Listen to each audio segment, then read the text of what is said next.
हाँ जी, ये second video है सेम टॉपिक पे, तो ये आप उस फर्स्ट वीडियो के बाद इसको कंटिन्यू कर सकते हैं। ये सेकंड वीडियो है आपकी। यहाँ पर जो डायग्राम ये यहाँ पर डिराइव किया गया है, ये आप चाहें तो जो वैल्यूज़ आपके पास हैं उनके बेसिस पे भी बना सकते हैं। बिल्कुल सेम कंडीशन आएगी हमारे पास। तो आप यहाँ देख सकते हैं कि एक्स एक्सिस पर मैंने क्या लिया, कमोडिटी एक्स, और वाई एक्सिस पर मेरे पास क्या है, यहाँ पर मार्जिनल यूटिलिटी जो मैंने डिराइव की हैं, ठीक है। और साथ साथ मैंने प्राइस ऑफ द कम्युनिटी की बात की है यहाँ पर। तो यहाँ पर मेरा पी एक्स क्या है, 4, और उसके बाद यहाँ पर मार्जिनल यूटिलिटी कंटेंट्स आप पुट कर सकते हैं। इसके बाद यहाँ पर मेरी यूनिट्स हैं जो कम्युनिटी की मैंने कंज्यूम की है। तो यहाँ पे आपके पास देखिए ये जो हमारा ई पॉइंट है, ई पॉइंट आपको क्या बता रहा है, 3 यूनिट्स ऑफ कम्युनिटी मैं परचेज़ करूँगी, मैक्सिमम 4 रुपीज़ जहाँ पर मुझे अलाउ है। उसके बाद मैं क्या कर सकती हूँ, इस कंडीशन से मैं ऊपर की तरफ जाती हूँ तो मेरे प्राइजेस थे 4.55, मीन्स मैं यहाँ पर सरप्लस कंडीशन थी मेरी। और इसके नीचे अगर मैं आती हूँ तो यहाँ पे मैं गुड्स खरीदना पसंद नहीं करूँगी। और ये मेरा MUX है जो डिक्रीज़ हो रहा है, फॉलिंग डाउन है, जो मुझे ये बता रहा है कि वो स्लोप डाउनवर्ड है, ठीक है। और यहाँ पे PX ये शो कर रहा है कि इस प्राइस के ऊपर मेरा मैक्सिमम सेटिस्फेक्शन लेवल है। इसके बाद मैं गिरती हुई कम्युनिटी में परचेज़ करना पसंद नहीं करूँगी। तो ये मेरा कंज्यूमर सरप्लस वाला सिचुएशन है, ये इक्विलिब्रियम पॉइंट है। आप चाहें तो इस तरीके से डिराइव कर सकते हैं क्वेश्चन को, अनलेस नहीं तो आप क्या कर सकते हैं, आप यहाँ पर अपने वैल्यूज़ जो टेबल हमने लिया है उसको पुट करके आप इस तरीके का डायग्राम यहाँ पे बना सकते हैं, ठीक है। अब मैं आपसे बात करूँगी 2 कम्युनिटी केस की। मेरा 2 कम्युनिटी केस देखिए क्या बोल रहा है, कंज्यूमर इक्विलिब्रियम का हम बात करेंगे 2 कम्युनिटी केस। इसके अंदर देखिए यहाँ पर under 2 community case there are 2 commodities. हमने लिया है एक्स एंड वाई। अभी तक हमने एक्स की बात की थी, अब हम वाई की सिचुएशन की बात करने वाले हैं। तो in this situation every customer set to be equilibrium कब होगा, जब उसके पास ये सिचुएशन अराइव होगी। अब ये सिचुएशन कैसे अराइव होगी, इसके लिए पहले हम डिस्कस करते हैं कुछ थोड़ा सा इक्वेशन पॉइंट्स। उसके लिए देखिए मैंने आपसे बात किया था, मेरा सिंगल कमोडिटी केस था जिसमें हमने स्टडी किया था मार्जिनल यूटिलिटी ऑफ कमोडिटी, उसके बाद marginal utility of money, then price of the commodity, ठीक है। तो हमने वहाँ पर ये 3 एस्पेक्ट्स पढ़े थे, बट हमें वहाँ पर जो कंपैरिजन करना था वो बात करनी थी मार्जिनल यूटिलिटी ऑफ मनी की and price of the commodity. यहाँ पर हमें इन दोनों का कंपैरिजन पढ़ना है। इन दोनों के कंपैरिजन से हम अपने सिंगल कम्युनिटी सिस्टम से 2 कम्युनिटी केस में भी कंज्यूमर इक्विलिब्रियम की सिचुएशन पढ़ सकते हैं, जहाँ पर हमारे पास प्राइस को हम MUR के इक्विवेलेंट रखकर हम ये पता कर सकते हैं कि हमारे कंज्यूमर का इक्विलिब्रियम लेवल कौन सा होगा, ठीक है। तो यहाँ पर आप यहाँ पर देखिए मेरे पास ऑलवेज जब भी आपके पास टेबल होगा उसमें गिवन होगा प्राइस और MUM marginal utility of money, या फिर आप उसको रुपी भी बोल सकते हैं, मार्जिनल यूटिलिटी ऑफ रुपी। एक टाइम में आप M यूज़ कर सकते हैं या R एज यू विश। तो ये हमें पता है, इसका फॉर्मूला क्या है हमारे पास, marginal utility of commodity upon price of the commodity PX, ठीक है। Marginal utility of X upon price of X। तो ये हमें क्वेश्चन में गिवन होगा और ये हमें फाइंड आउट करना होता है। तो ये हम कैसे फाइंड आउट कर सकते हैं, इन दोनों के कंपैरिजन से, ठीक है। तो अब हमें कंपैरिजन कैसे करना होता है, अगर मेरे पास जो प्राइस है वो MUM के प्राइस से कम है, मींस मुझे सेटिस्फेक्शन लेवल मेरा ज़्यादा है और प्राइस मुझे कम पे करने पड़े, मतलब ये मेरी कौन सी सिचुएशन है, सरप्लस की, ठीक है। और अगर मुझे प्राइस जो मैंने पे किए वो मेरे MUM के इक्विवेलेंट हैं, तो ये मेरी कौन सी सिचुएशन थी, कंज्यूमर इक्विलिब्रियम की, क्लियर है।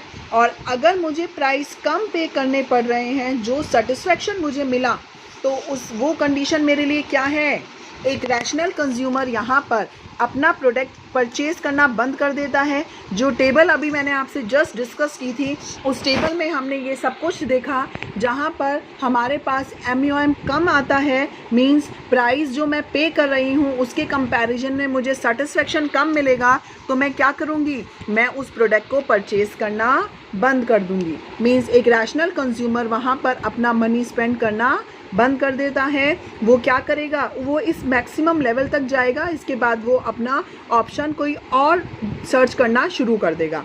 तो इस तरीके से देखिए मेरे पास क्या सिचुएशन अराइव हो सकती है, price of x equals to marginal utility of money. अगर ये इक्वल है तो ये क्या कंडीशन थी हमारी, कंज्यूमर इक्विलिब्रियम कंडीशन है, ठीक है। अच्छा, अब अगर मैंने प्राइस ऑफ x को क्या किया, मार्जिनल यूटिलिटी ऑफ मनी का, देखिए यहाँ पर मेरे पास फॉर्मूला था MUX अपॉन PX निकालने का। तो मार्जिनल यूटिलिटी ऑफ मनी के लिए अगर मैंने वैल्यू यहाँ पर पुट किया marginal utility of x upon PX, तो ये मैंने बात की थी आपके सिंगल कमोडिटी केस की।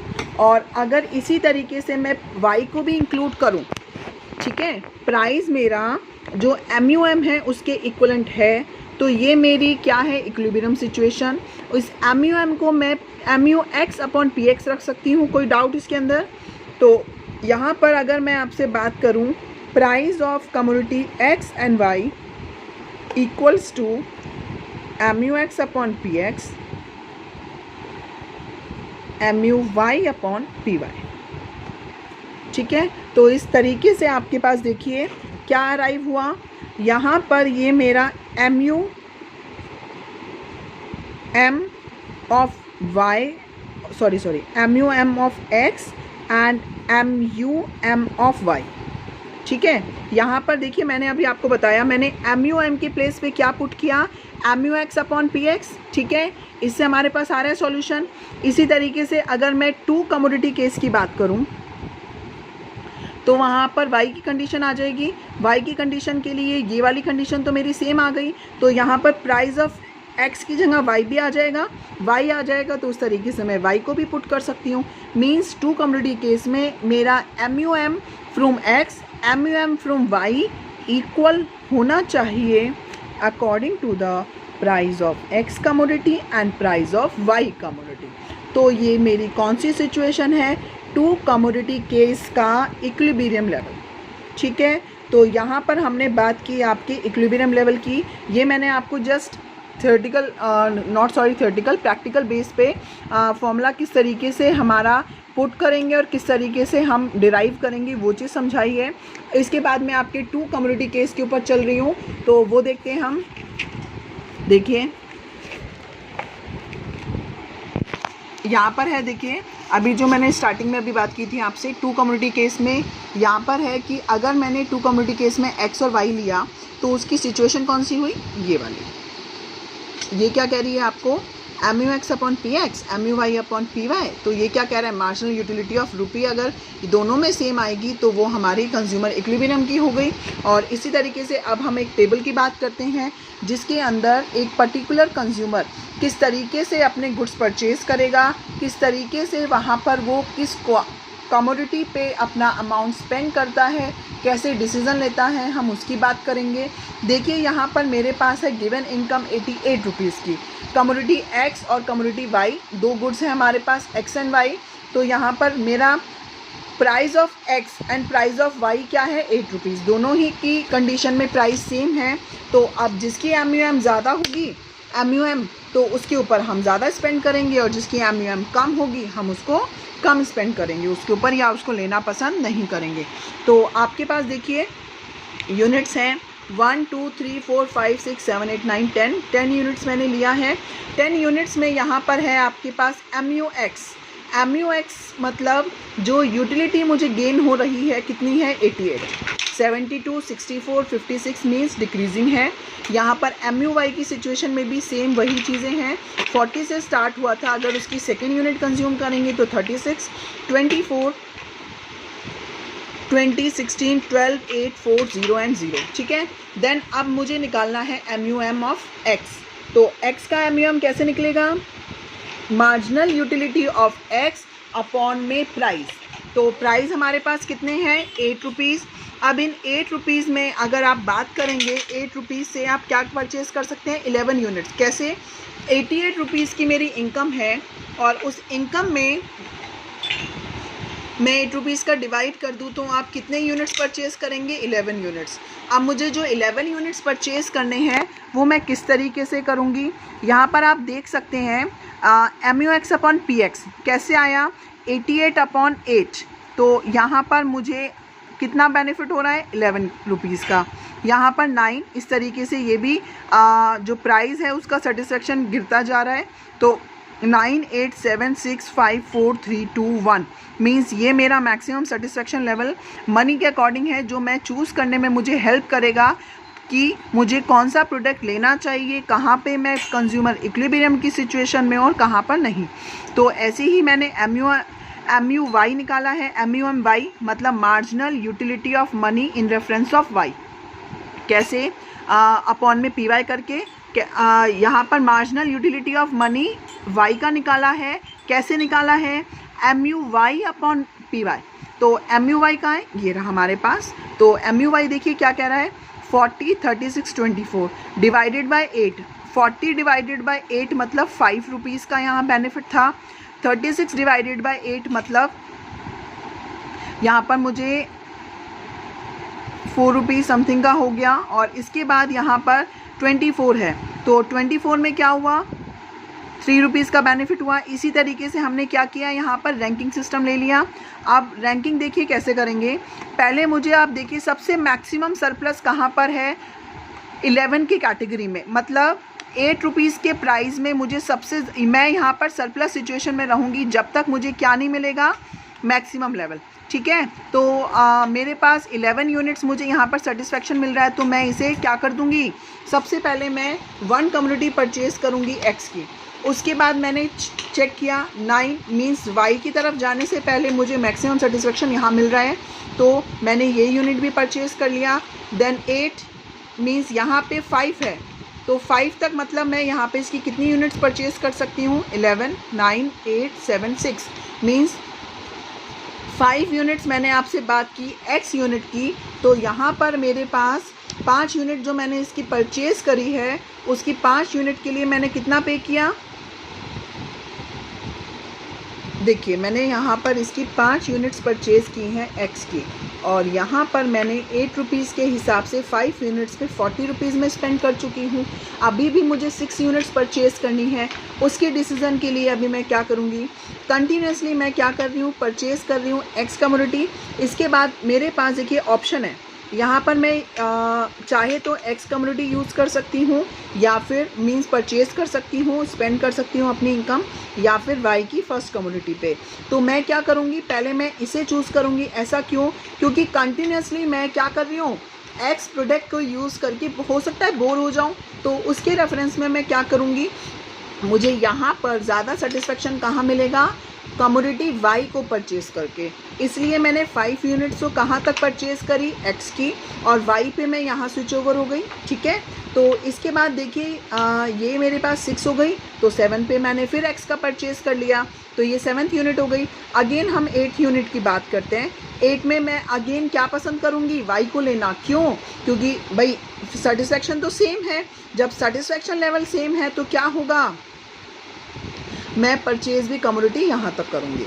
इसके बाद मैं 9th यूनिट यहाँ परचेज़ कर लूँगी, और 8 यहाँ हो गई, 9 यहाँ हो गई, देन फाइनली 10 पे भी ऑप्शन है, तो 10 मैं वाई का चूज़ करूँगी, और 11th मेरा 3 का।